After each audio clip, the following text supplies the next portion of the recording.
Hey, what's going on, everybody? My name is Matt Jarbo. This is Rustl'd for the 26th of February 2018. We have 2 days left in the month and a month from today until I turn 36. And I don't quite know how to how to feel about that. This mostly has to do with the fact that I simply don't want to age. I just don't want to age. I feel like that's kind of where I'm at right now. I don't want to grow up. I want to be Peter Pan. I want to be young forever. God damn it. I'd love to go back actually to the age of probably 26.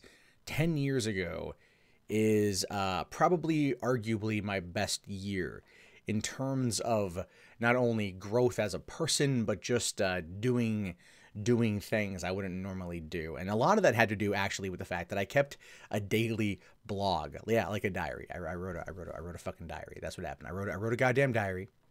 And that's it. I kept it for a whole year. But it forced me as a person, as a creator, as an entertainer of sorts, to keep it interesting, to keep it lively, to go out and seek new adventures and bold new things. I found myself at the MTV Movie Awards. Found myself at the Crashing Weddings, working on feature films in South Central, going on some weird dates, meeting my girlfriend, working on scripts, tons of things. It was a good year, so going back to that would be a lot of fun, right? Going back to that would be a great deal of fun. So there's clearly going to be I think a good year coming up in 2018, but nothing's gonna top 2008. I forget what year it is right now. I don't even know what day it is right now. All I know is that there's a lot to talk about tonight, so we're gonna jump right the hell into it, because at this point we literally freaking have to. But first things first, I want to talk about Kevin Smith. Now, this happened last night after I was done streaming. I couldn't bring it up then. I want to bring it up now. And this is a scary moment, not only for me, the fan of Kevin Smith, because when I just mentioned that aforementioned blog I kept for a year, was actually heavily inspired by his 2005 book, My Boring Ass Life. And I very much wanted to kind of capture the same essence that Smith has. And I feel that I've always looked up to this guy. And so when he posted this last night saying, after the first show this evening, I had a massive heart attack. The doctor who saved my life told me I had 100% blockage in my LAD artery, known as the Widowmaker. If I hadn't canceled the show to go to the hospital, I would have died tonight. But for now, I'm still above ground. And him looking kind of as he normally tends to do. Clueless, like a deer in headlights, but that's also the Kevin Smith we know and we love. And what you have to understand about my adoration of this man, my absolute love of this creator, this isn't just something that goes back a couple years. I'm talking 20 years that this goes back for me. I remember in 1990, what year is it? 1998. So 1998, I was 15. I used to go to the library to rent VHS tapes, because that was a thing you did at the time. That's what the youth of America was doing. Not going to Blockbuster, not going to Hollywood Video, going to the library where the movies were free. And there was a guy working behind the counter who I knew. I'd frequently go in there and rent movies all the time. And this guy would come in there and he knew me. And he's like, hey, what you looking for tonight? I said, I don't know, dude. Why don't you recommend me something? And that was honestly the best recommendation request I've ever asked for. Because this guy goes, I got it. And he reaches behind the counter and he pulls out a VHS copy of Clerks. And he's like, do you like dumb comedies? And I'm all like, yeah, clearly. I'm 15. I have a very guttural sense of humor. This is what I'm all about at this point in time.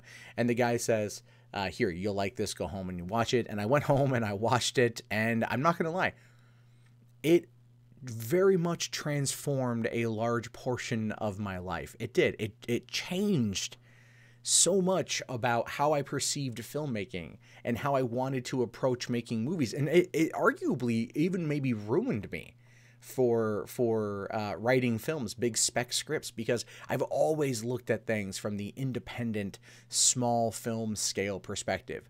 Everything I write, everything I create has always kind of been based around the idea of two idiots sitting in a convenience store bitching about the customers. I went on from there to go and watch Mallrats and absolutely adore Mallrats. To this day, I never fully understood the hate that movie gets. Chasing Amy, another fantastic entry into an indie film library that was already growing with so much love and adoration from fans that Kevin Smith put out there. Then, of course, we got 1999's Dogma. This was a movie, when I first heard the premise, I was all in. I'm talking like balls deep in.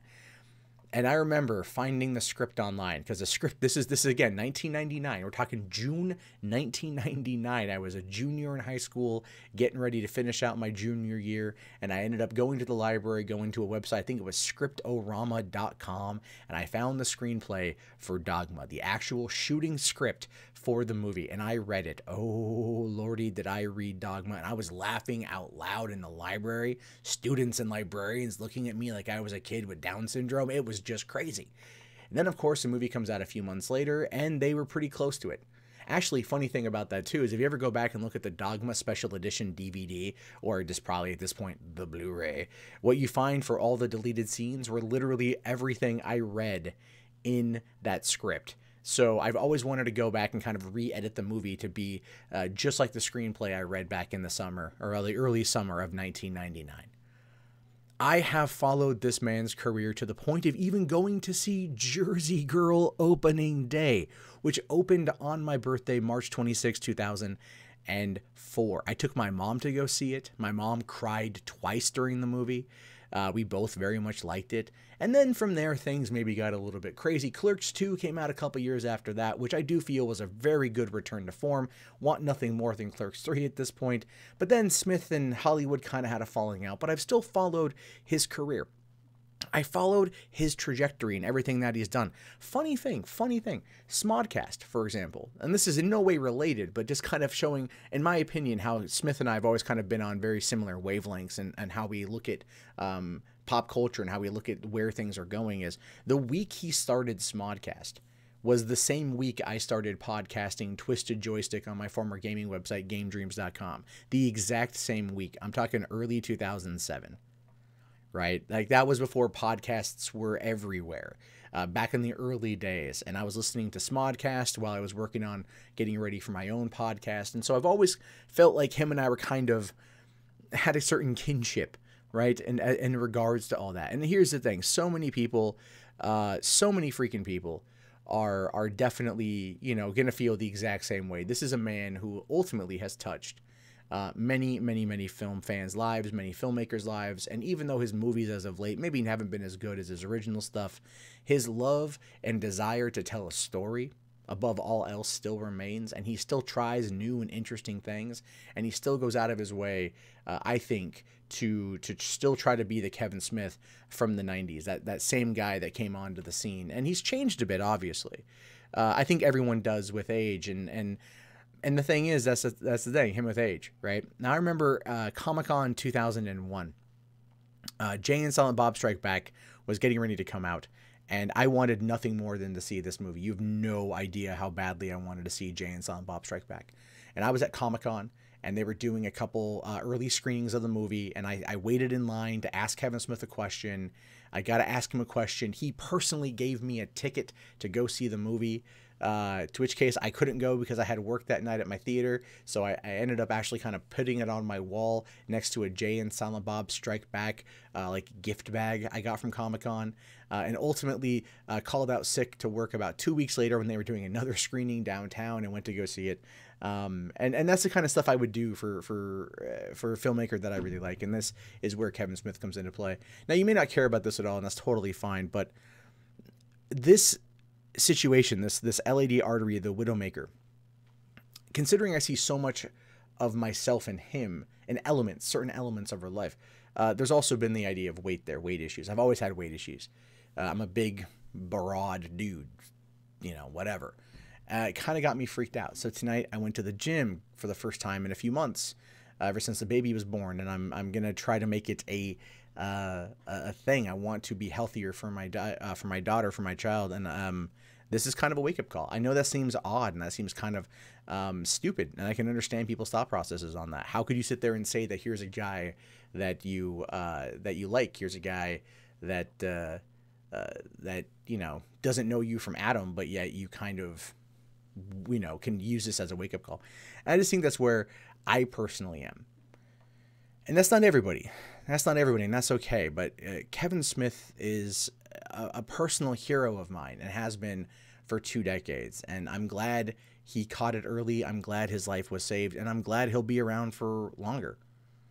I hope he gets himself healthy, and I hope he gets himself back on the horse, and he continues to make us all laugh through podcasts. And hell, he's even doing stand-up comedy now through Comedy Central. Look on their YouTube channel. You can find it. It's pretty damn funny. I mean, it feels like you're watching another one of his, An Evening with Kevin Smith, but at the same time, it was a condensed, funny story.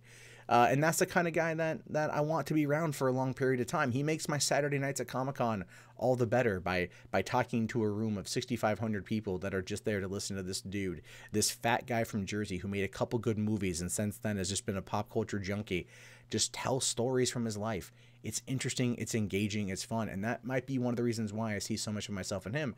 And those of you who watch my channel and watch me online probably get that too.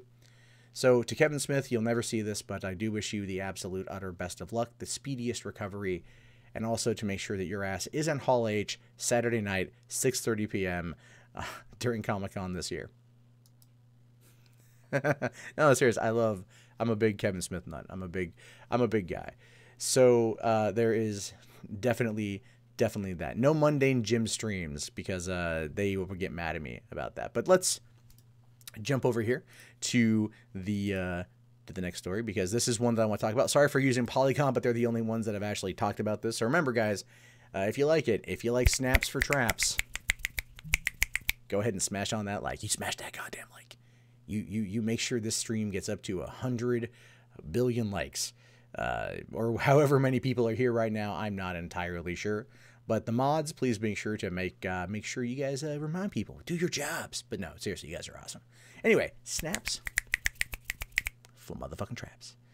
Now, over the course of the past 2 months, YouTube has been embroiled in the biggest controversy I think it's ever really encountered. PewDiePie and the Wall Street Journal and the Adpocalypse, those were events that were, kind of Venn diagrammed together to an extent. But this one is wholly different, and this one was wholly unexpected. Logan Paul being out in the Japanese suicide forest, and that video, whatever you want to take, real, fake, it's fake, whatever, it happened. And there's been repercussions. And YouTube is doing everything it can to shine the spotlight directly on him, their #1 poster boy, their fastest growing channel ever, the guy who they will let do anything. Even now, they're letting him come back even after they demonetize his content. But they've got restrictions. So let's find out what those things are here. So YouTube outlines how Logan Paul's channel will be handled going forward. Now, this is a case study. This is why I want to talk about this. In terms of YouTube and how YouTube has responded to everything, I definitely want there to be a kind of a case study put in place so then they know how to react. And having it be with the top dude makes a lot of sense, and I'm 100% on board with that one. So it still says that a 90-day probation is still in effect. Logan Paul's YouTube channel is getting advertising again, but his probation isn't entirely over. A YouTube representative told Polygon that Paul is rejoining YouTube's monetization program, but he's still ineligible from receiving Google preferred ads, the premium ad platform reserved for top creators. Paul had been suspended from YouTube's normal ad platform for just over 2 weeks following a series of offensive and crass videos. YouTube has also canceled Paul's YouTube Red series, removed him from the platform's trending tab, stopped recommending his videos, and removed his content from the front page since then. I mean, if you want to talk about YouTube essentially not deplatforming, because they're not deplatforming, but essentially kind of unpersoning somebody, this is where you get to Logan Paul, right? This is where you get to the situation involving him. You look at this here. They canceled his YouTube Red series, but they've also said that they're open to working with him again. So clearly that's not going to be a long-term thing. They removed him from the trending tab, which makes sense based upon how their algorithm works. They stopped recommending his videos, and they removed all of his content from the front page. So think about that. I mean, he's being absolutely unpersoned on YouTube because they are deathly afraid of another adpocalypse, because I don't think they can survive it. I don't. I think if another adpocalypse hit and Amazon stepped up, which Amazon is already trying to do with some of their video on demand stuff, that would take away, that would absolutely destroy what they're up to, what they're trying to accomplish here. Now, YouTube representative said Paul and those on his team had reviewed the company's community guidelines and advertiser-friendly guidelines, acknowledging they understand what is allowed on the site and what is required to ensure monetization. Oh, I'm sure they understand, but they're going to make mistakes again because they've screwed up so much in the last couple of weeks. Unless this is the story of a child pushing the boundaries of the parent, which again, that could entirely be the case too. Now, Paul isn't out of the doghouse completely despite ads returning to his channel. A 90-day probation period is still in place that ensures his videos are not eligible to appear in the trending category. The probation means that Paul's videos won't be sent out to non-subscribers in notifications of recent videos uploaded to the site. The thing is, though, why was that happening in the first place? Right? No, why was it that people, and this does show you the inherent bias that YouTube has towards Logan Paul, but why was it that the people who aren't subscribed to this dude were getting notifications about new videos? Why the hell did that happen? But yet my audience can barely get notified that that I got content coming out, right? Like, my audience generally knows when I post content or when I stream, which is awesome. But at the same time, people who click the bell don't get that notification. But people who aren't even subscribed to Logan Paul get that notification. I mean, this is seriously a case of them just, you know, really rolling up behind Logan and stroking him with one hand and then just kind of cleaning his cornhole with the other. You know what I mean? That's what it feels like. They are just really into analingus. While the rest of us get screwed, they're back there tongue in that hole, making sure it is nice and clean. This video will not be monetized. Patreon.com/MundaneMatt. Anyway, so Paul has been the subject of intense criticism since his return to YouTube. On December 31st, he posted a video of Japan's Akigahara Forest, which is nicknamed the Suicide Forest. The video showed the body of someone who had taken their own life. It was met with immediate condemnation. Paul then took a 3-week break to film a mini documentary about suicide awareness prevention before returning to his vlogging cycle. So he got busted for a video that, I'm sorry, is still fake.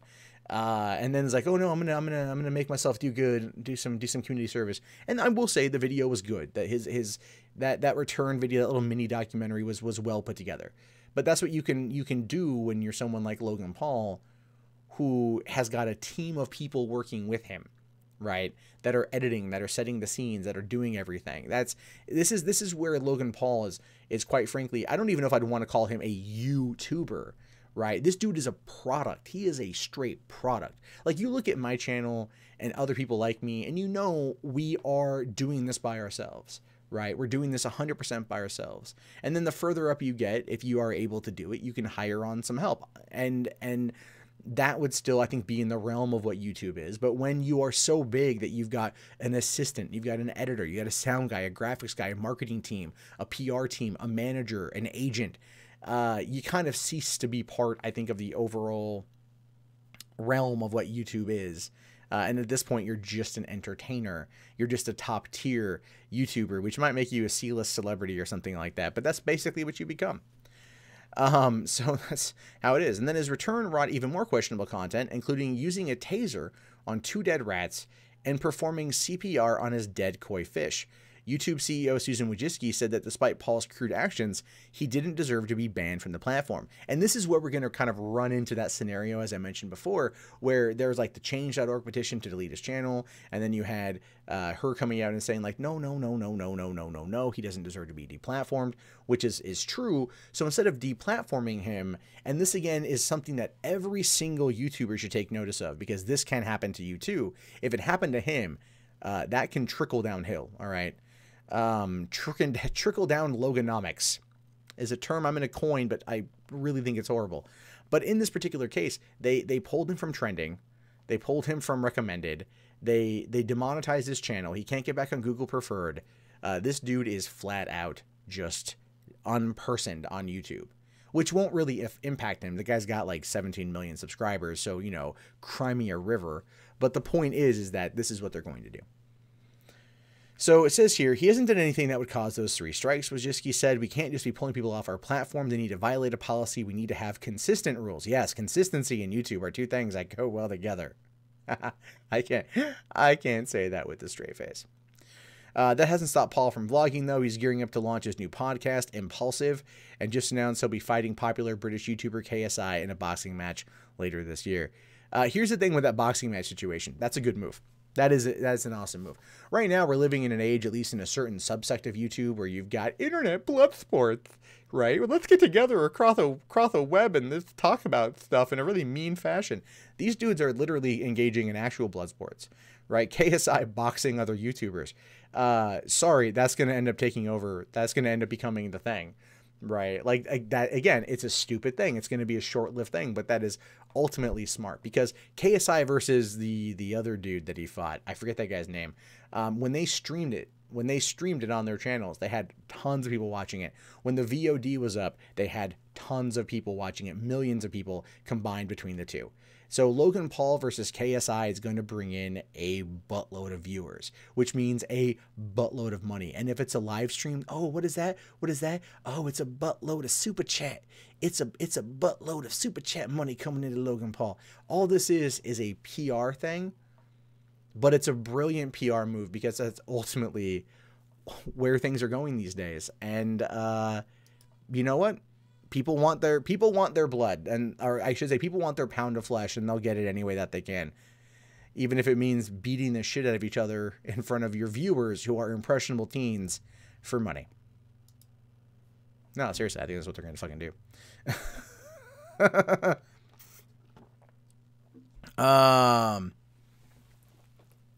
Oh, okay. Mundane boxing match. Yeah, that's what's going to happen there. Totally. Totes my goats. All right. 239 people watching. Let's go ahead and get that up to 8. We have 80 likes. Come on, guys. Come on. You guys can do it. You guys can freaking do it. You guys get it to 100 likes. Go ahead. Make it a thing. Also, we're going to be jumping in on the, remember, so at the end of this, I'm going through these things pretty quick. Then we'll have a chat. We'll talk about everything else. So save your super chats till then, or those who go up, I will, in fact, look at first. So, all right, let's go ahead and take a look here at Millennials. Hit record. You know, I was born in 1982. So that ultimately puts me in some weird, like, pseudo Gen X, Gen Y, Gen Z, millennial phase. According to some, if you're born between 1977 and 1983, I believe, it makes you a Zennial. So I'm kind of like a millennial, right? I'm kind of like that. I'm like the last generation to know what it's like to have to look at scrambled porn on Channel 99. And also what life was like before the internet, when I had to actually go look at a porn mag. I'm just saying, there's the horrors from my younger life that kids today, they don't understand, right? When I was a child, you would hear stuff like, I had to walk to school 4 miles in the snow every single day. And then I'm like, yeah, but I had to masturbate to, like, paper porn. Do you know how weird that is? They get pages stuck together. It doesn't work out. Anyway, Millennials are apparently set to be the fattest generation. And as a person who is a rotund individual, I kind of get it. No, I do. I kind of get it.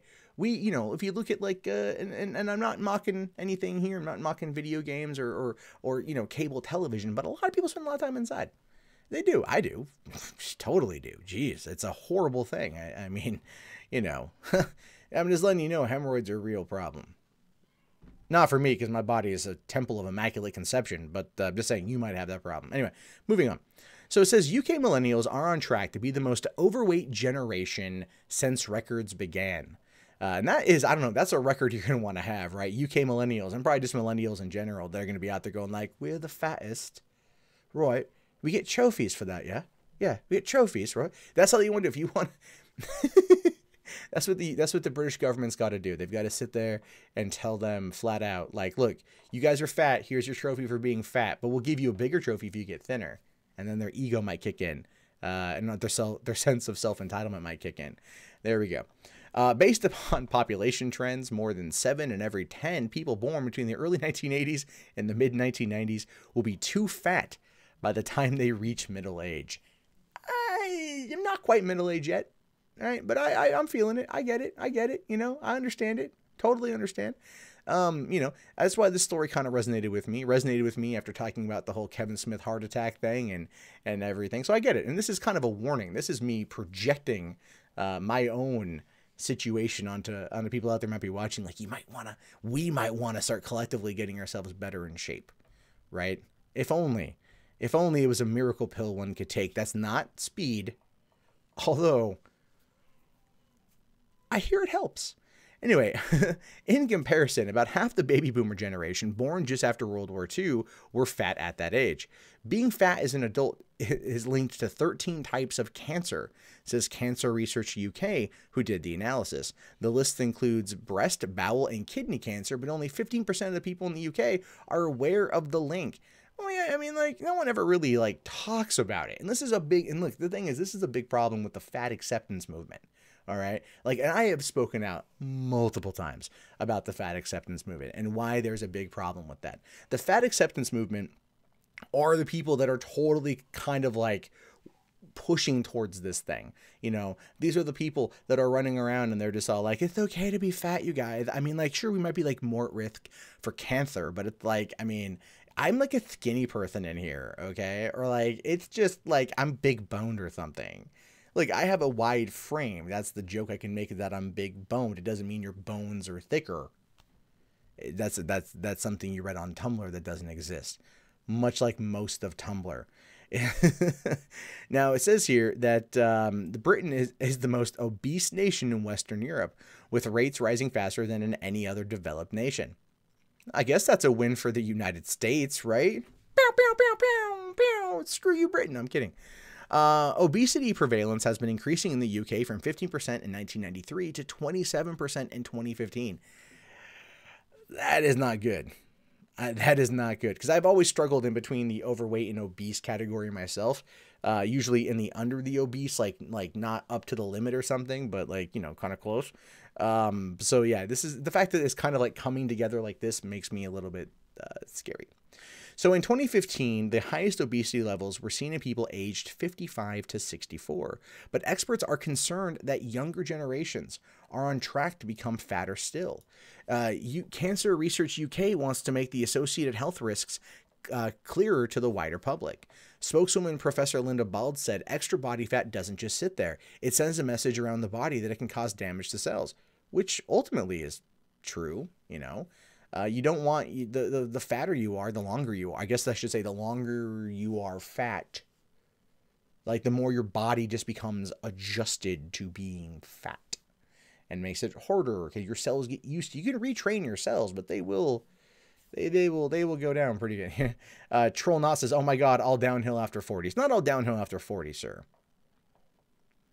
You can beat that downhill after 40. People do it all the time. It just requires a lot of personal motivation to get to the gym. And fat shaming and things like that not going to help necessarily, because that just damages the ego. And if your ego is hurt, you're not going to want to go work out. You're going to look at that tub of peanut butter and be like, you're going in me. Not saying for personal experience. Anyway. So it says, while these estimates sound bleak, we can stop them from becoming a reality. Millennials are known for following seemingly healthy food trends, but nothing beats a balanced diet. Yeah, you got to have a balanced diet, and that is hard to do in this day and age. It sucks. It really does suck when we live in a day and age right now where if you want to eat healthy, it costs more money than eating eating crap, right? Like, I can go to McDonald's, go get a drink, a fry, and a burger for like $5, right? And it fills me up for the night, and it's not good at all. Or I can go buy a salad, and the salad is like $10. So if I'm on a budget, right, which so many people are on a budget, it just makes it harder to go get fresh food than it does for processed stuff. And that's a huge problem. So it says eating plenty of fruit, vegetables, and other fiber-filled foods like whole grains and cutting down on junk food is the best way to keep a healthy weight. Very true. Again, very hard, but very true. Professor Rustl'd from the Royal College of Pediatrics and Child Health said there is a danger that being overweight is becoming normalized. It's becoming normalized? Dude, where the hell have you been? As we know that many people struggle to recognize obesity in themselves and often are unable to see when their child is overweight. Knowledge of the links between cancer and smoking have driven smoking rates down dramatically among our young people. We need the same recognition of the dangers of obesity. Well, here's a problem when it comes to smoking versus obesity, right? You look at smoking, you're just like, yes, I can totally quit what I'm doing. I just suck a little filter, flick it away, I'm good, right? You do that. I don't know why I'm a pretentious French asshole when I do that, but that's kind of the point. But then it's like you look at food and it's totally different. People, you know, they can shame smokers because they look at it as being bad, but if you call someone like obese, they're going to look at it like, you monster. Because I think it's more of like an outward, you know, smoking destroys you internally, right? McDonald's destroys you externally as well as internally. So I think that's a big part of the problem. I think that's a big issue here is we have the fat acceptance movement, which are people that don't want to ever take responsibility for the fact that they are overweight or obese. I'm just going to say it. Tess Holliday is probably more dangerous in some respects to the young people in America and beyond, her fans, than smoking is, right? Like when you've got a person like Tess Holliday, who is an overweight, obese model, and that is her entire shtick, right? Like that's her entire thing. And she's out there like, it's great to be fat, y'all. Right? You know, it's like, no, it's not okay. It's not great to be fat. Your joints hurt more. You're not like as healthy as you could be. I mean, our bodies are never all going to be the same. Absolutely. We're all born differently. We're all built differently, but we can still kind of follow the same normal tenets of health. When you get people like Tess Holliday and the plus size models, and I don't really have much of a problem with plus size models, because I understand that they are catering to a demographic. I get that. But at the same time, what you have is a situation where, you know, they're capitalizing on a trend of unhealthiness.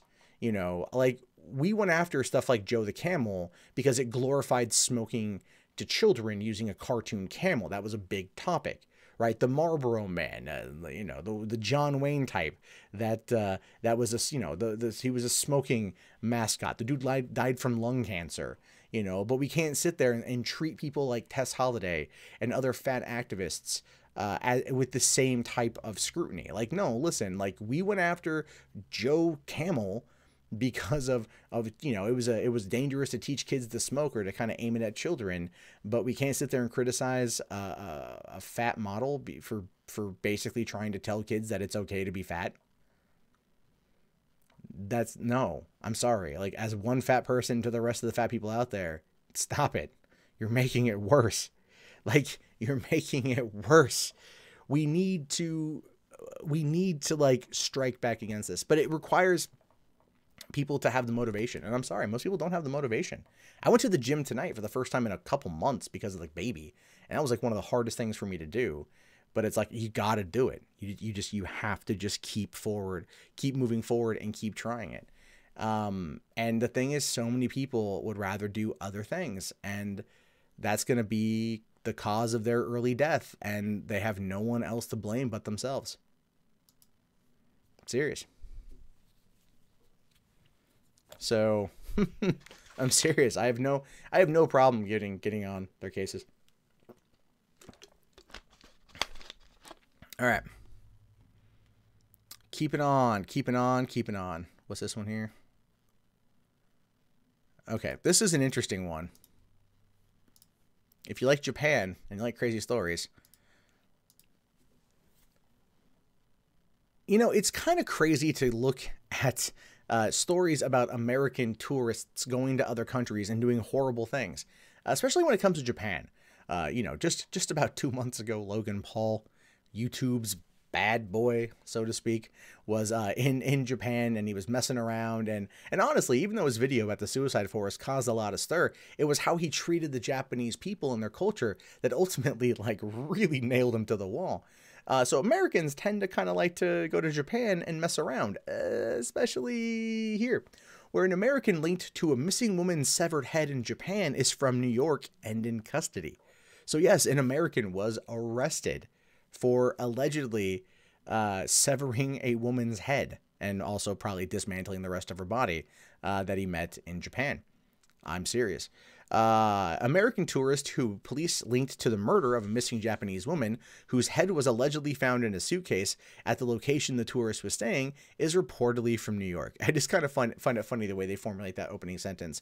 The American tourist who police have linked to the murder of a missing Japanese woman whose head was allegedly found in a suitcase. They should really move that allegedly to the link to the alleged murder of a missing Japanese woman. I feel grammatically that would make a lot more sense. Because otherwise, it's like her head was allegedly found in a suitcase. That makes no sense to me. Anyway, the tourist was identified as 26 years old. Oh, I'm not even going to attempt to pronounce this dude's name. Yevgeny Vasilevich Bakaratar. screwed it up. He was identified by other Japanese outlets. Bayraktar lives in New York and had traveled to Japan in January to sightsee. Not only that, but he according to his mother, he went to Japan in order to find a wife. He went to Japan because he wanted to marry a Japanese woman. He went there because, quite frankly, the dude has got yellow fever, which has brought a lot of men to Japan. A lot of men. The American was arrested on February 22nd for confining a missing 27-year-old woman from Sanda in the Hyogo prefecture of Japan, who had been missing since February 16th in the apartment he was staying in. Now, you kind of like that it was confining, right? That it was confining in there. I think they're really trying to dance around the subject matter here. They only found her head inside the apartment, right? On February 24th, law enforcement reportedly found the identified woman's missing severed head in a suitcase in the Osaka apartment, reportedly one of multiple condos the American rented while he was visiting Japan. So yeah, just go around, hey, you want to go to Japan? You want to go see the sights and decapitate a woman? That sounds like the perfect getaway. Not really. Bayraktar, according to Kyoto News, allegedly told police he disposed of the woman's body, and on Monday, authorities reportedly found arms, legs, and a torso, not yet determined to be the missing woman's, in different locations in Kyoto and Osaka. So, yeah, right? Like, this dude went to Japan, met this woman, and even the woman's mother had said that she was excited to be going on a date with this American man. And it says here that investigators told Kyoto News that security footage appeared to show Bayraktar and the missing woman walking towards the apartment on February 16th. An inside camera caught the two entering together. It's always those pesky security cameras, right? It's always them pesky security cameras. It's the only way that the unblinking eye of the camera catches a lot of this stuff as it goes down. People tend to forget that there are cameras like everywhere, and even in this day and age, when we know how viral some videos get, people still forget that there's cameras there. Now, the footage reportedly showed a man coming and going multiple times with a large bag, but never showed the woman leaving. Traces of blood were found in the apartment, according to Kyoto, and police believe the American suspect might have dismembered the missing woman's body there before discarding of the parts. You think?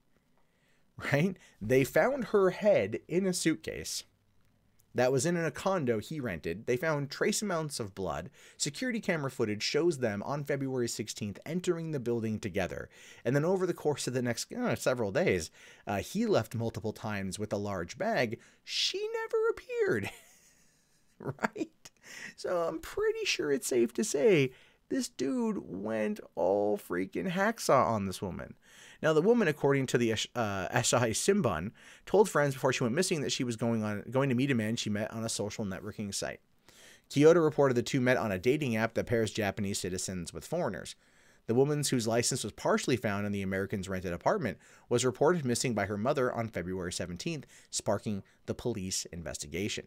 So he did this a couple days, right? He went in and out. She was gone. He left. And then they got him. They busted this dude for allegedly murdering this woman. Look, I understand that you're innocent until proven guilty, but when, there's a body and a severed head, or there's no body but a severed head in an apartment you're renting with her part of her driver's license or part of her ID, after she was said to be going on a date with an American man was seen entering the building with her. She never came out. He left multiple times with large bags.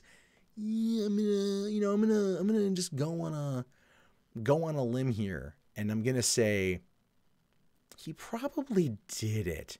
Now the question is, why? Why would this happen?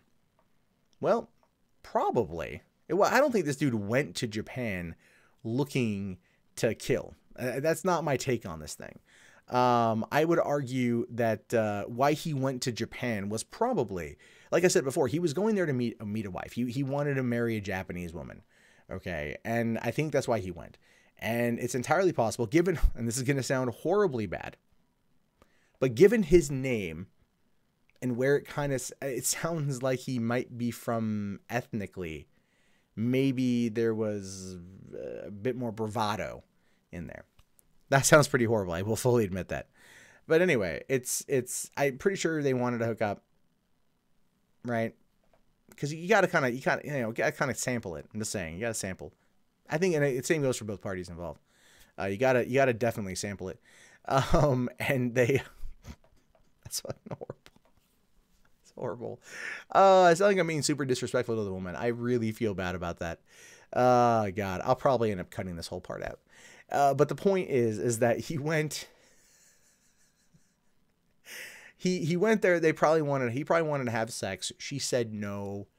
He killed her in a rage, and then freaked out, and then dismembered her body, and brought her out bit by bit by bit. Because he led the cops, obviously, to where her torso and her limbs were.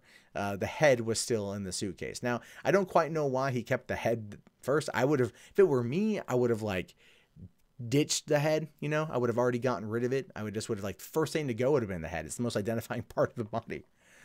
So, William R. Wortham says she probably told him no. Exactly. I think she probably told him no. It escalated from there. And in a fit of rage, he killed her. And look, here's the thing. Any horrible joke I make in this particular sense, I don't want it to take away from the tragedy that happened regardless. A woman is dead. An American tourist is arrested for her murder. They found her head in the condo he rented. They found all sorts of evidence that pretty much just links him to doing it. And still, at the end of the day, someone's dead. So the key thing to take away from this, and I ultimately feel this, the key thing to take away from this is that when you go on dates with people that you meet through social networking sites, it's probably best to do it in a public place. It's probably best to let people know exactly where you are. I mean, she told her mom and her friends she was going on a date, so they kind of knew. But it's drop them GPS pins, right? Let people know where you at. Let people know. You got to have a safety system in place because there's some crazy freaking people out there. And I would argue that this dude is clearly freaking one of them.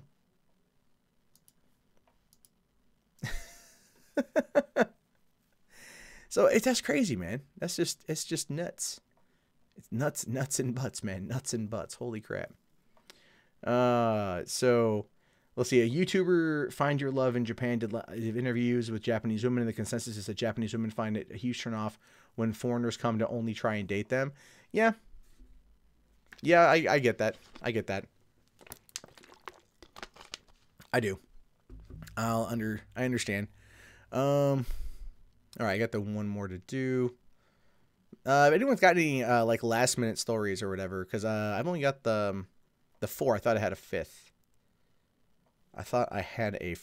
Let me take a quick peek real quick here. Oh, cool. We got some Streamlabs donations. Fantastic. Thank you guys very much. If you notice, I did change the title of the Streamlabs. It's Just the Tip. If you want to donate to Just the Tip. Anyway, let me take a quick peek here to see exactly if I could. Let's see. I know I had something else I wanted to do. I was in a hurry because I had to get to the gym, and then I totally screwed that up. Okay, son of a bitch. Wait, what's this one here? Oh, that's it. Booyah. That's the one I wanted. Yeah. That's it. That's the one I wanted. I totally got myself. Ugh. I hate autoplay videos. Jeez. Stop the autoplay. Stop the autoplay. God damn it. You guys. Leave me alone. Okay. Cool. Let us. What are we doing? 265 people. Awesome. Oh, awesome. 128 likes. That's great. You guys have done me proud. 128 likes. Can we get to 150? Mods, that's your goal. Get to 150. Get to 150. All right. Let's keep going because this is fun. I like the faster paced version of this, to be honest with you. I do. I like the faster paced version. All right. So this was Snaps for Traps going out there to Tracy Pete for life. Oh, get your snaps on. Get them on. Oh, they feel so good on your eardrums, don't they? All right. Uh, oh, you know what? Here's the thing. We get so many stories about domestic abuse. None of them are ever good. Don't let my chuckle kind of take away from the fact that none of them are ever good. But it's always interesting when it's a prominent celebrity, or at least a former prominent celebrity, that gets herself in this kind of situation. And this is where we find ourselves talking about Heather Locklear, who's been arrested for domestic violence. Heather Locklear, Melrose Place. Heather Locklear, domestic violence. I am just concerned with this one. Now, actress Heather Locklear was arrested for investigation of domestic violence and fighting with sheriff's deputies at her California home. Deputies responded to a domestic disturbance around 10 p.m. Sunday in Thousand Oaks, west of Los Angeles, Ventura County, Sheriff's Captain Garo Kurijian had said. The victim of the alleged domestic violence was a boyfriend who had a physical injury, which makes the offense a felony. He did not know the details of the injury, but the man declined treatment. See, this is okay. Here's what I like about this, because, well, nothing about this I like, but in the subject of the general area, having a female celebrity be arrested for smacking around her boyfriend is a good thing. All right. It's a good thing, because for far too long, we know, especially if you watch like a lot of movies and a lot of pop culture, you know that if a woman slaps a man, it's generally considered okay. It's generally considered kind of a natural, normal thing. And if the man is to fight back, then he is then the aggressor. He is the person who is the one who is in the wrong. That is not reality, right? Very similar to the fat acceptance people I talked about earlier. That is not reality. That is just you trying to protect your ego. That's not reality. And as a result of that, it does shape the mind of certain people out there that do look at these type of pop culture situations and they think, oh, that is somewhat the norm. No, it is not. So I'm very glad to see that Heather Locklear, a person who I do like, has found herself in the situation where she's not necessarily having that good of a day. Now, Locklear was uncooperative, said the deputies, with the deputies, and became combative. She was kicking at and pushing our deputies. Probably not the best thing. These guys may have looked at her and been like, man, I had a poster of you on my wall that was not held up by tack. But if you don't stop moving, I'm going to tase your ass. She was also arrested on 3 misdemeanor counts of battery on a police officer.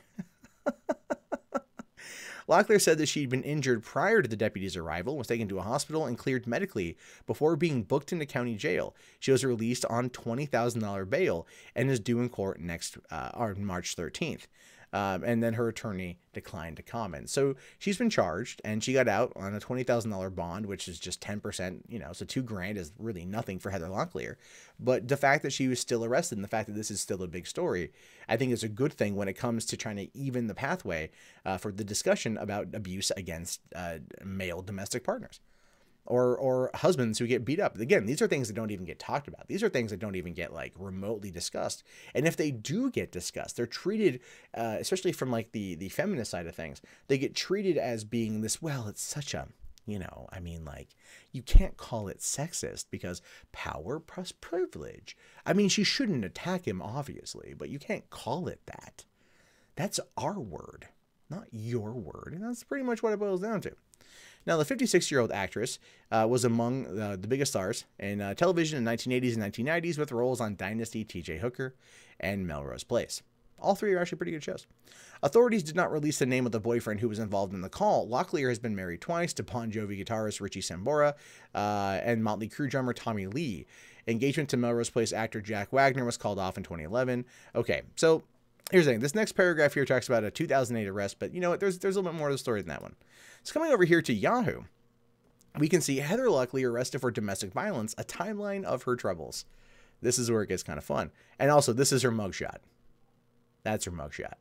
That's also going to be the thumbnail of the video, but that's her mugshot. Just little, look at how coy she's trying to play in the mugshot. You have to love that. Oh, I didn't do anything, officer. I mean, I kicked and punched and cussed out you guys a lot, but like, I don't do nothing to this guy over here. He's a liar. He's a dirty little liar. Yeah, that's kind of what it feels like to me. So it says here, so Locklear, who had long dealt with drugs and alcohol issues, is facing felony domestic violence charge, as well as 3 counts of battery on an officer. Now, Yahoo reached out to her longtime publicist for comment, but the representative says she's currently on hiatus with Locklear. You screw up when your publicist is like, yeah, listen, I'm setting this one out. I'm sorry, doll. I'm sorry. But looking out here, now it says, with the actress used to make headlines for her primetime TV work for the last decade, many of the headlines have been around personal drama. Following the success of Melrose Place and then her turn in a Golden Globe nominated role on Spin City, Locklear never settled into another TV starring role. In the mid-2000s, her marriage to Bon Jovi's Richie Sambora, with whom she shares a 20-year-old daughter, has its ups and downs ever since. Now, in 2006, after 11 years of marriage, Locklear, whose first husband was Tommy Lee, files for divorce. While they ultimately put aside their differences and co-parent peacefully, Sambora initially goes on a date to Locklear's friend, Denise Richards, in the Tablets of a Field Day. Locklear rebounds with Jack Wagner. In March of 2008, 911 calls made from someone claiming to be Locklear's doctor, saying she was suicidal. Locklear is deemed fine by emergency personnel after a wellness check. 3 months later, she checks into an Arizona medical facility to deal with high anxiety and depression. In September, Locklear is pulled over by California Highway Patrol on suspicion of driving under the influence. While blood tests indicate she wasn't drinking or on illegal drugs, prescription medicine she took for anxiety and depression could have impaired her ability to safely drive a motor vehicle. This is coming from the Santa Barbara County Deputy District Attorney. She is charged with 1 misdemeanor count of driving under the influence. So clearly, there is a lot going on in Heather Locklear's life. I mean, they figure, an 11-year failed marriage in Hollywood, that's like geriatric terms. Then going on and becoming suicidal and then getting pulled over for driving under the influence of a medication. And then here she's attacking a boyfriend, getting herself arrested, fighting with cops. This is one of the problems with, I think, long-term Hollywood exposure. If I'm being fair, this is one of those big problems. And the reason why I say that has a lot to do with the fact that people have a lot of trouble kind of handling what Hollywood brings to the table, I think, like in terms of the immense pressure, like being involved in that. So when you get into Hollywood and you start off, you kind of like the world's your oyster sort of thing. And then as long as you can maintain that level of fame, you're good. But when that goes away, which happens more often than not, a lot of bad things can go down. And especially when you start kind of running into the decades past your prime, you can find yourself in a situation very similar to Heather Locklear. Now, I'm not trying to make light of the fact that she committed domestic violence against a partner, nor am I trying to excuse her actions. She should clearly pay for them and clearly have to stand for justice in a court of law. This kind of behavior is not accepted. But it does go to show you a little bit of the problems that come with Hollywood and ultimately what happens when people kind of find themselves on the outs with the system. It's unfortunate, it's tragic, it's entirely preventable if people knew how to manage their careers better. And to Heather Locklear, I simply just have to say, yeah, get help, because I think at this point, you freaking need it. Yeah.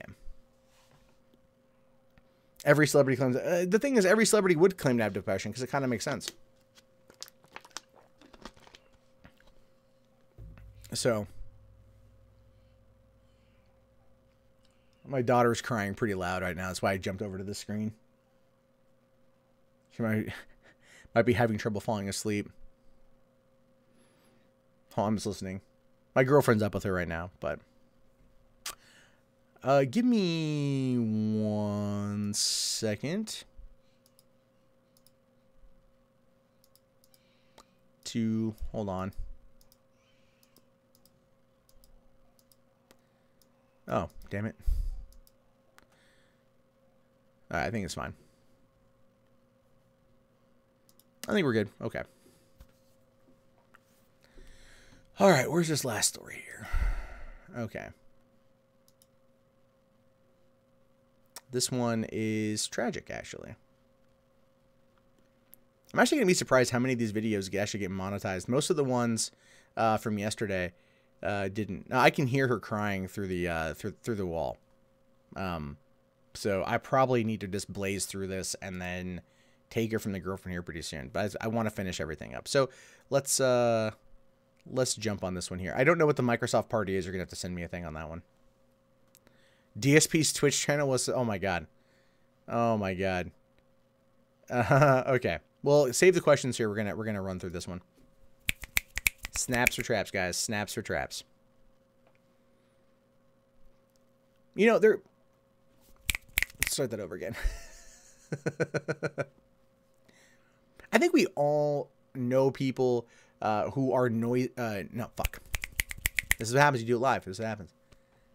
I think we all know people who are very nosy in real life. People who like to kind of open their blinds and peer out to the neighborhood in order to kind of maybe like log what everyone's up to in order to have it for gossip purposes down the road. Oftentimes we look at those people and we know them. We know who they are. We tend to avoid them. We tend to just kind of let it be, and so on and so forth. This is not one of those stories. This is where a dude who is kind of like that was killed for it. I'm not even making that up. A man was shot to death while broadcasting on Facebook Live is definitely an interesting, provocative headline. But it's clearly there's a lot more to the story. So in Wingate, North Carolina, police are searching for an armed suspect after a man was shot to death Monday morning in Wingate while streaming on Facebook Live. Officials with Union County Emergency Medical Services said the shooting happened around 10 a.m. Authorities identified the victim as 55-year-old Prentice Robinson, which is this gentleman right here. With Greg Suskin here tweeting out, family members of Prentice Robinson, who was shot and killed in Wingate this morning, gave me this photo. They also told me the man just had a birthday, no arrest yet in his murder. Now, if you're wondering what exactly got this guy killed while he was broadcasting on Facebook Live, well, it goes on to say, Robinson, an Atlanta musician, was seen on Facebook Live complaining about a family member stealing one of his 3 cell phones. Viewers on this Facebook Live could see him stopping at the Wingate Police Department to report the theft. After he left the police department, he walked up a hill towards his home on Booker Street. Robinson exchanged a few words with another man, and then there was gunfire. So this guy likes to walk around, and he likes to live stream on Facebook and broadcast out, but he also likes to go out and narc on people in his neighborhood. This is the dude that watches from the distance and then goes and reports it all to the cops. But I feel ultimately his heart was in the right place. He wasn't like some kind of gossip hound, but it ultimately got him killed. Wingate Police Chief Donnie Gay was at a loss for words, noting that the deadly shooting just happened moments after the man left the police station. I just spoke to him. It's hard to say anything about that. I just got through talking to him. Robinson was found found face down on the street. WSOC TV spoke to Charles Baker, who knew Robinson for more than 30 years. He couldn't believe that someone could just shoot and kill him. This is unreal for somebody to just have that kind of heart to walk around in the open and kill a man. It's just nonsense, Baker said. The deadly shooting caused a lockdown at Wingate University, which is less than a mile from the shooting scene. Wingate Elementary School was also placed on lockdown. And especially after the events of Parkland, it's going to be crazy. So people are going to straight up go nuts. Celestia Randolph. No shots were fired on campus, but the shooting left students and teachers feeling on edge. Well, yeah, obviously. I mean, you get the call, okay, we're going on lockdown, everyone going on lockdown. Well, oh my God, what happened? Is there an active shooter? No, a guy like a mile away got shot. So just to be on the safe side. I get it. Celestia Randolph told the TV station that she and other students were huddled in a teacher's office during the lockdown. Victoria Shaw saw police in bulletproof gear, rifles outside of her dorm window. I just prayed because it's the only thing I could do. The man seen in the Facebook Live video has not been arrested. Wingate University tweeted that police said the suspect is armed with a long gun. Authorities described him as a black man wearing a blue and black windbreaker and brown Timberland boots. Brown Timberland boots are not like an uncommon thing. I don't think you're gonna have trouble. I think you're gonna have a little trouble using that as a specific indicator of the attire of the suspect. The Wingate police said the Union City Sheriff's Office and the State Bureau of Investigators are assisting with the investigation.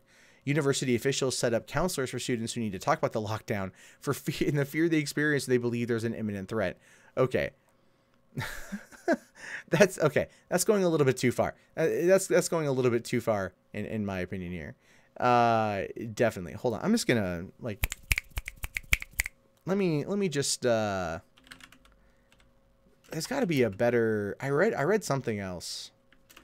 Apprentice Robinson. Okay. All right. Let's see if there's a better. Hold on. Okay.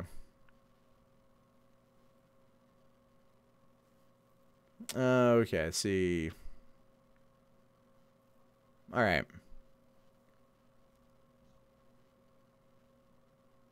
Okay, so must have read the wrong thing. What I read was that this guy would report drug dealers. And I grabbed the wrong article, so that's not good. That's not good at all. So, because that would make, I thought that would be a thing. It was like a blowback on it. So I'm just looking to see. No, I guess not. Okay, I guess that's kind of a dead story. It's interesting, but it's kind of dead. All right. Well, that's kind of it. So I'm just going to scrap that one. There's no point, because it's like, there's no real conclusion, because what I read, I guess I got wrong. Which happens, you know. I was kind of in a hurry tonight, so that's kind of shitty. But that's okay.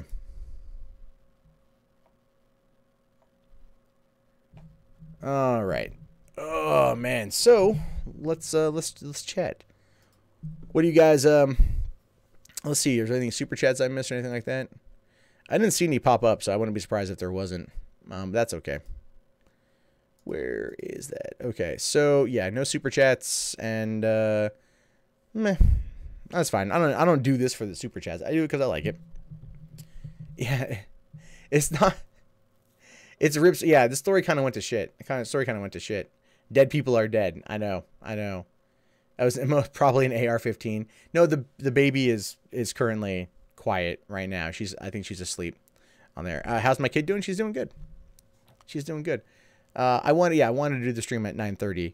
Have I checked out the Vero app? I definitely looked at it. I have to go and do my number verification. So can we get some squats on live stream? What do you mean? Squat like at the gym or something? Okay, hold on. You uploaded the Microsoft Party article. Let me take a look. Is it on let's see here. Did you submit? Okay. We take a look.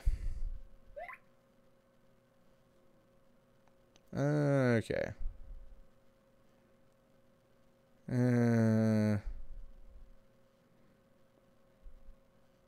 Hold on. Let's see here. Oh, you're talking the Microsoft sexist GDC part. Dude, this is an old article. This is from 2 years ago. This is from 2 years ago. Yeah, I remember this. This is like, yeah, this is old news, man. Old news. But I mean, I appreciate you sending it over, but yeah, that's a couple years old at this point. So it's definitely, gotta watch out for that. Gotta look for the timing. I like to be current. I know that's not always the easiest thing on the planet, but I prefer to be current. So it definitely helps out, I think. What do I think of the Clerks animated series? I love it. It was funny thing too, because when that show premiered, because they only aired 2 episodes, right? They only aired the 2. I saw the first one, and then the next week I had to fly from San Diego to Portland to attend graduation for my old school. And I asked my mom to record the episode for me, and she totally forgot. And this is in 2000, right? This is in like June 2000. You know, you didn't have like DVRs. They barely ran reruns, things like that. And then I get home and I go onto the abc.com message board for Clerks, thinking, well, shit, I'll just be able to talk to people on there. And then you find out that it's canceled a couple days later. So it wasn't until years later where I think it was Kazaa, that file sharing program that you should never have used, right? I ended up looking on there for the Clerks animated series because I could never find the episode on like a pirate site or something. Because at the time I was using like IRCs to look to see what was around, and I found it on there, and I ended up watching, I think, like 2 episodes. I found some episodes, and then it wasn't until like 05 or something that they released these 6 episodes on DVD, and oh my god, I've watched those so many times. So many times. What do I think of Danny Phantom? I've never really watched it. Have I ever been in a real lockdown? No, not in a real lockdown. You know, but I've had SWAT officers show up in my place. Well, I guess you could say that. I've been swatted, so pardon me if that's a bit more frightening than, you know, school doors being locked down. Have I checked out the recent podcast, The Study on Uber and the Wage Gap? I have not, no. I should check that one out though. Have I watched Drawn Together? Yeah, I watched like the first season. I know they did like, I think 3 or 4 seasons. I never got into the other seasons. Any thoughts on the guy that wants to sue diversity in comics? Like, the thing is, Kurt follows me on Twitter. Like, we follow each other. I don't know what the fuck he's doing. I don't get it at all. I just kind of look at him and laugh. I'm like, because I don't think Kurt's a bad guy, but he is just going kind of crazy. So have I heard anything about the Gerald Stanley shooting in Canada? I have not. The thing is, I gotta watch out. Okay, here's the thing. Like the Twitch streamer story from last night and the weaponized long division story, both were confirmed for demonetization. They were uploaded, they were flagged, and then they were both confirmed. Last night's stream was confirmed for demonetization. I'm not making any money on those videos. So I have to be very careful about that. That's the thing. Like, that's one of the reasons why I do these streams, because of the streams, I can offset what I lose on the monetizations with like super chat and stuff. But then again, I do so many of them, many of the streams, that super chats are kind of like few and far between because I do so many. It's not like I do one a week or something. Same with like, you know, any kind of Streamlabs stuff. So it's kind of like that, where it's like, you know, you have to pick and choose how you do these things. And I don't do it for money, but like that's the honest to God fucking truth of the situation is, I like talking about the crazier stories, but you'd be amazed at how many of them don't get, like, they just get demonetized. And that's why I was posting so many, trying to like game the system and shit, which wasn't working out as well as I would have liked, to be honest with you. So I've been looking into the idea of focusing more on a niche. I like talking about the average everyday news. I think that's pretty cool, but it has problems. It just has problems. Growth on the channel is one of the problems, as well as the demonetization. So it's, there's stuff I want. I mean, that's why I don't mind doing the show. I can talk about it here, and everything else. But you know, it is what it is. No, William, thank you. I wasn't trying to guilt anybody in the super chat, but thank you. I very much appreciate the $5 for the demonetization. Sucks.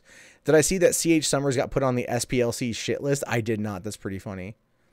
That's pretty funny. Is it really Jeeves 1 month and 1 day until the 1 year anniversary of my stream? That's pretty funny. Victor, I have not watched BoJack Horseman. It's Scorchmaster. Yeah, when YouTube doesn't want you to make money because reasons. What it is whoever's like, okay, so you know that video I did about the girl high on meth that gouged out her own eyes? Monetized. But a titty streamer talking about that, demonetized. Like, there's no consistency with YouTube. There's no consistency at all with YouTube. It's fucking insane how it works. And again, like, I wish it was like 2016 all over again. Jose, Snyder Cut, yay or nay? Do you think it exists? I think there is a cut of it that does exist. Because there clearly was an assembly cut that no one liked, apparently. So it definitely exists 100%, but we just don't know anything about it yet in terms of the quality. We don't know anything about it in terms of how much of it's done, how much of it's completed. I'd like to see it, but that documentary, that 4,000 for a documentary is so stupid. AEW, I appreciate it, man. Thank you very much. You're saying it's a comment section? It might, well, no, because the thing is, Magical Tabletop Girls, those videos were demonetized when I uploaded them last night. So, I mean, probably the Twitch one, because I showed cleavage in there. Whatever. Trust me, they didn't add any views. Did I see V stream with Jim? I listened, yeah, on the Kumite. I listened to it today. I did listen to V stream with Jim, and I completely agree with you. I completely agree. I think V didn't have the best arguments on that, to be honest with you. Like, V is not the best person to describe why, because what it is they're conflating multiple issues. So V says if you debate the alt-right targets your family. And that's why internet blood sports is shit. Jim is saying, don't debate the alt-right. Come on here and, you know, it's like, well, he's like, okay, well, that's one thing, but this isn't necessarily about debating the alt-right. This is about people coming on here and airing their grievances and then battling it out that way. And people like that. So V is saying that the higher level of the blood sports is where things are bad. Jim is basically ignoring the higher level, focusing on bottom level content, which is very odd for him, kind of, in my opinion, but that's where I feel things are at with him at the moment. So there's definitely that. You got a couple, if there's a couple, the ads. Okay. So demonetization ultimately boils down. I should probably clarify this. Demonetization ultimately stands for, you know, here, I'll fucking show you guys. I'll just fucking show you guys. give me a second to get a screenshot, and I'll just fucking show you guys. Because it's interesting if you just start looking at it. Give me a second.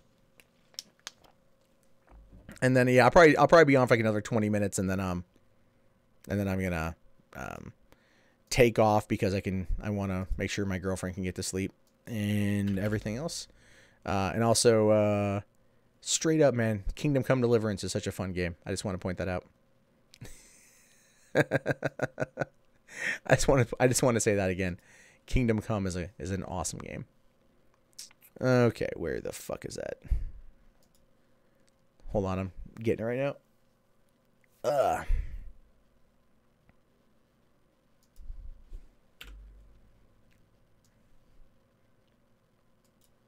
Okay. All right. Hold on. Stupid thing.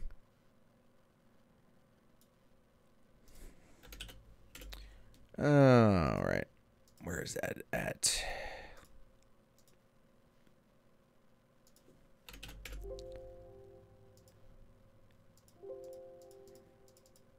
Hold on one sec. I'm working on it. I'm working. Okay. Okay, so this is a screenshot right from my video manager. So as you can see, this was the stream from last night, trying to crack down a female strippers. Google canned employee for being too liberal. It was immediately hit with a demonetization with the limited ads, which is the yellow icon, and then it was confirmed by manual review, which is really weird because if you watch, like, let's say, for example, a lot of Warski streams, which is calling people like faggots and, you know, the N-word and cunts and stuff, monetized, no problem. So I don't know what it was here, probably the thumbnail. I feel it was a thumbnail that did it. So ex-Google employee fired for being too liberal, that was allowed. Student thought mass symbol looked like gun, cops were called. Again, it's not a crazy thing. Confirmed by manual review. I don't think I put like Parkland in the tags or nothing.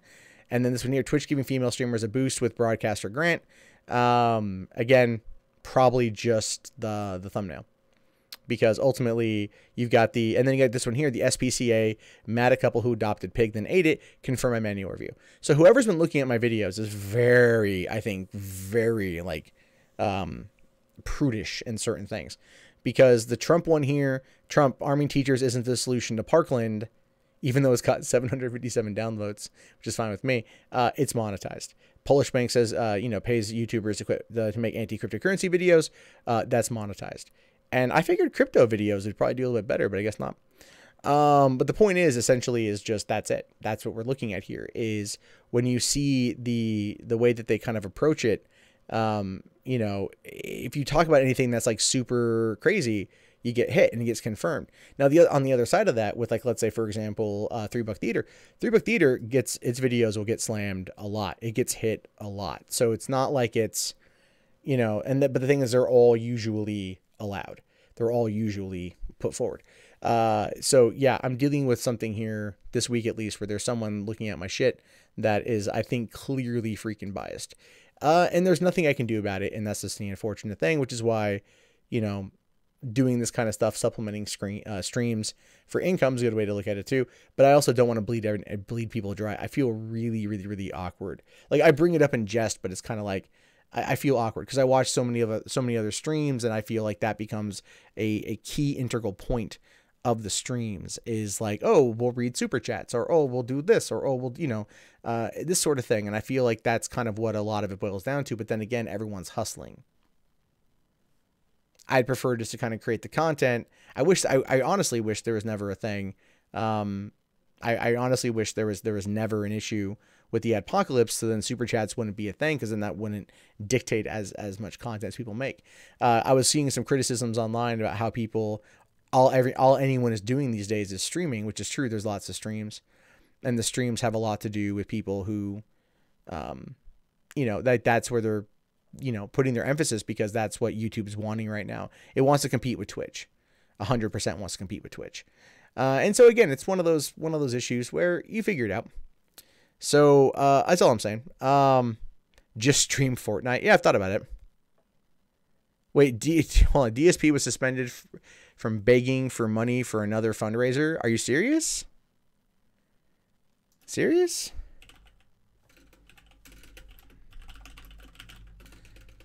Hold on. Look this up. Okay, I'll have to watch Memology 101. Okay, well, they did talk about it on Kiwi Farms. Oh, my God. This is the thing. This is the biggest problem with this shit.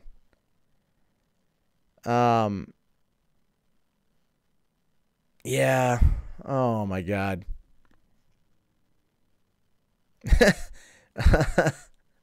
Oh, man. Phil, you fucking moron. What the hell? You know, yeah, I mean, like, well, Lieutenant Dan here says there needs to be incentives for engagement, such as shout outs, or more alternatives to the $50 to 14 words. Yeah, that's all a joke. The thing is, I'm not too sure how to do that. You know, I could sit there and not talk to you guys and then just do the stream, but then what's the fucking point?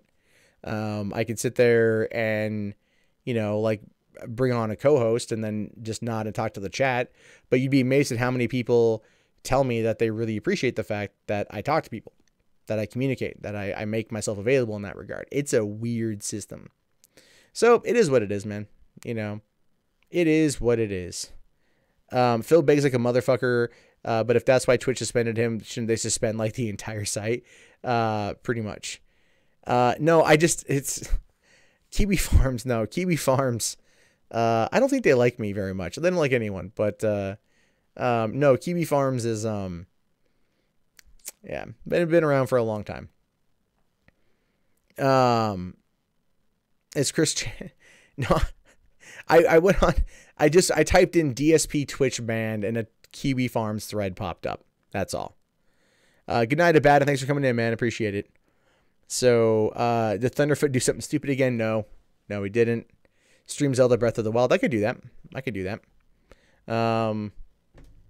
I did hear that John Oliver won his legal case against Murray Energy. Yeah. I was having so much trouble getting into HBO Now this morning. I couldn't watch the episode. So, let's see. I pay better attention to the chat than any other streamer. Even with Twitch streamers, the 10 people don't focus on the chat very well. Well, I think part of it boils down to the fact that just, like, I can read the chat as I work, and I do. I try to incorporate if I can see a comment or something. I'll try to incorporate it in a little bit. I feel like 2018 is going to be a year of kind of rebranding. Like $3 Theater is doing pretty good if I can keep up with it. So there's that. You know, I'm working on like even videos. Like I'm working on like those, you know, like top 7 movies to see in March and 3 to avoid sort of thing. Like this kind of fun comment that I want to talk about. So, but the thing is, no, Rachel, I completely understand that people are not fortunate or not everyone has the ability to donate. I completely understand that. And at no point do I want you to feel pressured into it, or at no point do I want you to feel guilty about it. That's why I changed the donation bar to say just the tip instead of ad block guilt money, which I think is pretty tongue-in-cheek funny. But no, I don't want anyone to feel like they're pressured into anything or that I'm going to lord it over your head or not going to talk to you. That's not who I am. It's one of the reasons why I really wish they would be less cunty when it came to the ads. Let them run, you know, like then people know what they're getting. They're getting, they are getting what they want. But you'd be amazed at how many videos I put out there that only make like $5, right? I'm not even kidding you. Like some videos, and these are ones that are even monetized, only make like $5. So that's one of the reasons why I put out so much content, is because that's kind of how you offset it. I'm not even kidding you. And the more salacious the content, the better. That's what people want. You know, people want to know more about that kind of shit. It's just what works for them. It's crappy. It's just crappy is all it is. Do I know I have my own thread on Kiwi Farms? Yes, I'm aware I have my own thread on Kiwi Farms. I am absolutely aware. The problem, Tony, okay, so here's the thing, Tony. Bringing people in on Discord is something I want to do, but I don't want to do it all the time. And a large portion of that has a lot to do with the fact that people, and this is on no one in particular, and it's just kind of par for the course, that I would need somebody to wrangle the calls first, to kind of screen the calls, to pull someone into a room and say, hey, what do you want to talk about? Are you available? Because when I do it, oftentimes the Discord will fill up with people, which is great. And then I pull them in, and then I'm like, they're not at their computer, or they don't always know what they want to say. And then it kind of keeps the flow. It kills the flow in its tracks. It just shuts it down. And so having someone there who can moderate that, and then go in and find the right person, and make sure people are talking and so on and so forth. That is clearly, for me, that would be very helpful. Again, doing it on my own, just kind of randomly dragging somebody in or bringing in multiple people, you can easily find certain people have personalities where they just overtalk everybody. And this will happen. Like I will do, if I'm driving from like Portland back up home, I'll usually pop in my Bluetooth and go on Discord and open up a call. And I invite everybody in. And you'd be amazed at how many people come on in that are cool, but then you'll get one person that comes in that just dominates the conversation and overtalks everybody. And then it's like, I can't really moderate that while I'm driving my car. So you gotta play it. It's a free for all doesn't always work. It still has to be produced and still has to be kind of moderated to an extent. It's, that's just the truth of the situation, and I'm not calling anyone out for being bad. No one's done anything that's wrong. That's just kind of where things are. So, if you want to rebrand, let me turn into a weeaboo. No, I'm good. No, Lieutenant Dan, it's not, I'm not specifically pointing out you. I'm saying that there's been many people that it's happened with, you know what I mean? Like, they come on in and you don't know when I'm going to pull anyone in. I kind of pull people at random. So there's that. It definitely becomes a bit of an issue. That's, yeah, AW, I get that. I understand that. That's why I need to bring someone, honestly, Porcelain, one of my mods, she's over on the Discord quite a bit. She's a great lady. She'd be the person that I definitely would want to moderate that. I think someone like Porcelain would be a very good person, that would be, able to kind of make that happen. So no, there's nothing wrong, Tracy, with being a talker. Not at all. It's just, it's finding the right topic of conversation in order to have that discussion. Let's see. John Awakens. Is it worth making videos on YouTube this year and beyond? Yeah, no, I totally agree. I do. I totally believe that it is.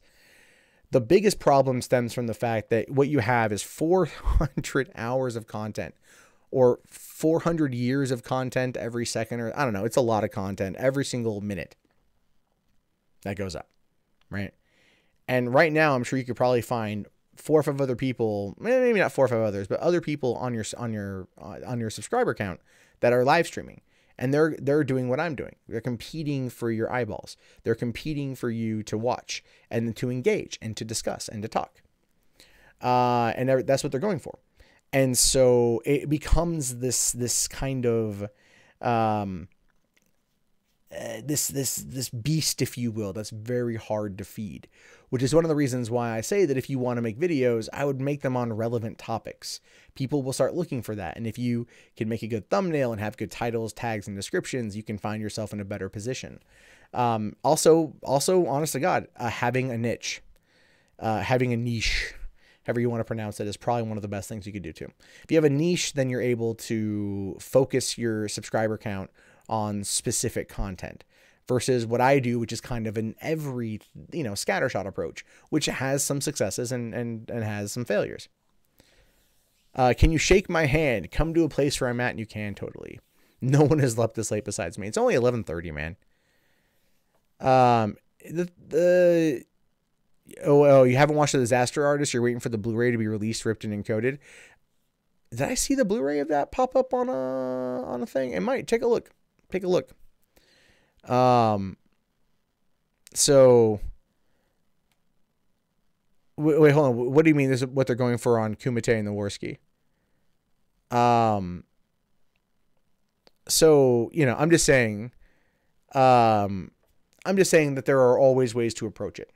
And so 2018 is going to be a year of change. I want to actually focus a lot more of my efforts on, I thought about doing more content about how to do YouTube, because I love learning about the platform, and I think that's going to be very interesting to figure that out.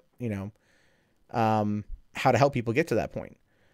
The problem with it is, though, again, is just trying to, I posted that video on how to do YouTube, and like a couple hundred views. I had a lot of relevant tags, good tags, strong keywords. Not everything's going to hit, and that's just kind of the point of it. People will give up when not everything hits, and you'd be amazed at how many people up there will tell you like, oh my God, like, oh, like no one watches your content. Like, I still pull in 50 to, like 60 to 75 or 80,000 views a day, which is not bad, right? Not every day is Christmas. Not every day is going to have great news. Some days you get news that just sucks, and you kind of have to make do.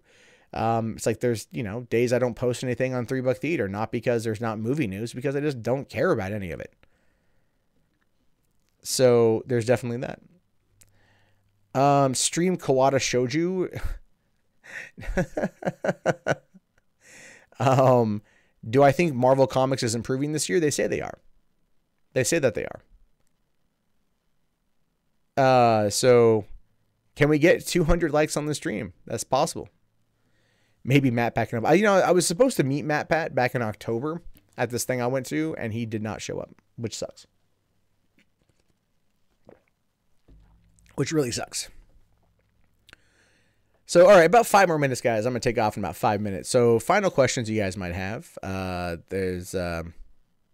me know, and we'll definitely go from there. So, I do appreciate the Super Chats and the Streamlabs donations. That's always very thoughtful. I do appreciate that. Again, not expected, just an appreciation. So... One guy, I just got the notification. One guy sent me 1 cent through PayPal. That's pretty funny. That's pretty entertaining. Thank you very much for that 1 cent. I appreciate it. It'll go a long way to putting gas in my car. No, it's all good. It's all good. Oh, okay. Let me take a look here.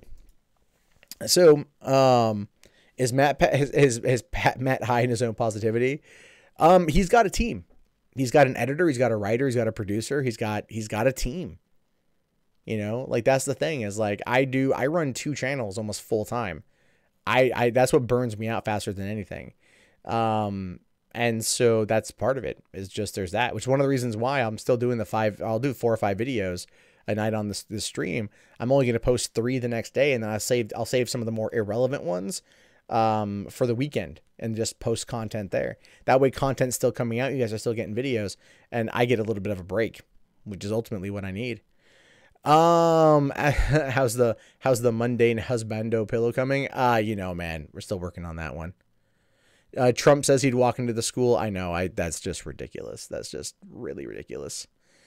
Have I heard about Konami charging for slave slots? Yeah, that's actually kind of the reason why I didn't pick up Metal Gear Survive. I was going to get it because I can get it for like $20. And I'm just like, no, I don't want to. I might go rent it though. Yeah, I need to get on to the merch thing. Marseille says when Monday Mad at H3H3. Well, I'll be in Los Angeles in June for VidCon. And if you guys want me to go on H3H3, then you got to let Ethan and Hila know, or Ethan and Hila know. And I'd gladly go down there. I'd gladly go on and talk to him and everything else. So you want that mundane Matt body pillow? Yeah. Chelsea, I was talking with the Quartering right before the stream briefly about that. I can't believe they gave him his money back, but then started banning other people. That's insane shit right there. Have I ever spoken to Mr. H? I don't know who Mr. H is. I'm sorry.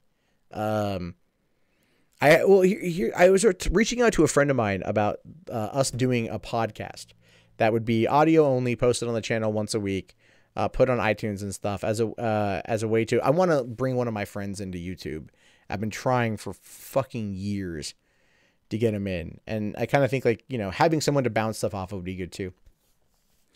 With so much content, do I think that YouTube will be oversaturated with content? No, because the content, a lot of it just kind of goes to die, right? People like new content that's relevant. They go to YouTube looking for a lot of new stuff. You have your content that will continuously earn for you. It's called evergreen content. I actually was looking around today at some of the other videos, and like there are some videos of mine that have been very much evergreen content that I just don't know are doing well. Because the analytics never really tell you that. They basically push you to focus on what's right here, what's right now. And that could be a big problem. So yeah, like, you know, if you can get evergreen content, I have videos that have gotten like 200,000, 300,000 views. I have no freaking idea how they got that many views. Not even kidding. Well, there will never be enough content. Exactly, Porcelain. Exactly. Do I still talk to Rich? I haven't talked to him much. I know he just had his second child, his second son, I believe, and everything else. And yeah, I mean, I really wish the verdict would have been a thing. Still a little bit ticked off about that, but not in a way that's like, you know, going to make me hate Rich or nothing. I just think it was, he could have told me that he wanted to cancel it. That's my biggest complaint, was just like, he never told me, he just did it. So, 70% of YouTube's content is shit. It's like America's Funniest Videos, but not funny. Yeah, there's a lot of it that's pretty bad. How do I pick and choose which stories to report? Okay, so Shirako of Reverse, what I like to do is I like to, when I look for something, a story to cover, I look to see whether or not I get, there's a reaction from me if I find it to be interesting. I look to see whether or not like it can be long enough to fill at least 6 minutes, preferably 10, due to the whole 10-minute or bust situation that YouTube finds itself in right now in terms of ads. You know, and also watch time and retention and everything like that. So I like to do that. And then, I do try to look for certain things that like might be, interesting to the audience, certain things that are specific to the audience. Like when I posted that video about Trump and the shooting yesterday, I knew that it was going to cost me subscribers. I'm fine with that. I lost like 150 subs overall. Not a big deal. Not even worried about it at all. Already started coming back up today, because that's just the nature of the game. So you got to think about stuff like that. Part of it too is like finding the right, like, can I use the right relevant tags? You'd be amazed at how many videos do not like do very well because you cannot find the right fucking tags for them. Like you cannot think of the right things to put in the description to get caught in the algorithm. It literally makes no sense from a perspective of being a YouTuber. It's pretty bad. Yeah, Gummer, thank you very much, man. Matt versus Rich on Kumite. Wait, no, it's not going to happen. Can I speak like Yoda? Nah, probably not. I suck at Yoda. Can I get on the Joe Rogan podcast while at VidCon? Again, same concept. If you want me to go on Joe Rogan, you got to tweet at Joe Rogan. You know, I'd even go on Dave Rubin, even though I'd give him so much shit about the demonetization thing. 10 minute, 1 second videos. Actually, that stripper video, the Chinese stripper video from last night, came out to being like 9 minutes and 59 seconds. So I did just extend out the outro by like 1.5 seconds in order to get that 10-minute mark. Yeah, the pig video, man, like that pissed me off. The pig video wasn't bad, but they just were fucking really annoying. Do I ever contact with Teal Deer? No, I haven't talked to Teal Deer in forever. Teal Deer like lost his shit when VidCon happened last year because we were all hanging out. Like he lost his mind over it. It was insane. The Strawman. Strawman, $13 super chat says, I'm highly disappointed you didn't name Forbidden Knowledge channel Mundane Facts, but now I get to listen to the streams at work, so that's nice. Yeah, Forbidden Knowledge was a name I took off of a guy who was crazy, and I just liked the term. It's been used before. Mundane Facts felt... okay, what you have to understand about Forbidden Knowledge. Forbidden Knowledge at the time was actually meant to be a complete departure. The original videos had me doing like a voice synthesizer, where the voice, you couldn't tell that it was me, and everything else. I wanted to be entirely wholly different than Mundane Matt. I just wanted to do something different. And then I realized that it was dumb of me to not focus on sharing that with my audience. So that's a lot of what it is. But listen, here's the thing. This is something I am doing over on 3 Book Theater. I do want to announce this right quick. So we got 225 people watching in here. We're only 33 likes away from 200. Can we get there? My faith is in you. I think around March 10th, I'm going to be giving away a copy of Justice League on Blu-ray, or announcing the winner. So I'm doing that over on 3 Buck Theater. So if you guys want to get in on that, head over to that, subscribe to that, and like comment on a video, and then I'll be giving away a copy of Justice League on Blu-ray. And I'm going to do more of that. I'm trying to get in contact with more film companies in order to get promotional items to give away to people. So as a way to kind of like give back a little bit. So that's going on over there. Bring back the voice. Yeah. Yeah. So fucking Unknown Archive. You all should go to also check out Unknown Archive too. Unknown Archive puts on a show called The Dump. It's very interesting. He watches a bunch of irreverent videos. I don't know where the fuck he gets them. I'm pretty sure downloads from YouTube. And only sometimes has he played something I'm actively interested in watching, and then he just jumps over because he's freaking got ADHD. So, whatever happened to that autistic Abraham guy? Oh, dude, I don't even know, man. That stopped. That was weird. This was like years ago. This guy was sending me like these Caesar ciphers. And it was like some weird thing I was getting. It was very odd. This guy did like 2 or 3 of them or something and then stopped. Do I plan on dropping in the VC and Discord after stream? I might, depending on what's going on with my daughter. Which I just heard her start crying. So I am going to wrap this thing up right now. I might jump in the stream in the Discord. If you guys want to jump in there and check things out, go ahead and link below in the video description. And so I'll be back on tomorrow night, around 9:30 p.m. I'll be there. Specifically tonight was just a little bit later because I went to the gym. I will talk to you guys later. Thanks again for coming in. Have yourself a fantastic night, and peace out.